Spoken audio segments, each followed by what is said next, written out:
अरे छोड़ दे मेरी पहिया, अरे ना छोड़ू, चल दूर हट रे छोरे, अरे ना हटू। अरे छोड़ दे मेरी पहिया, अरे ना छोड़ू, चल दूर हट रे छोरे, अरे ना हटू।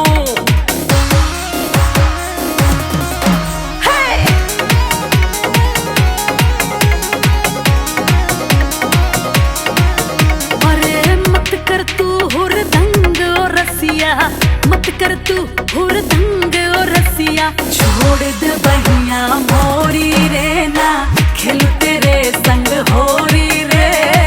डर वाला है मोपे रंग गोरी, डर वाला है मोपे रंग गोरी।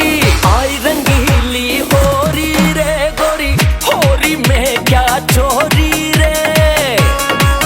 अरे क्यों नखरे कर रही है, नैक रंग डरवाइला है। चल हट, मैं ना डरवा रही। मान ले मेरी बात नहीं तो है हाथ लगाए दूंगी, हाथ लगाए दूंगी। अरे मत समझे ऐसी वैसी ठिकाने तेरी अकल लगाए दूंगी, अकल लगाए दूंगी। अरे भीग जाए मेरी चटक चुंदरिया, भीग जाए मेरी चटक चुंदरिया। भीगे लहंगा चोली रे ना खेलू तेरे संग होली रे।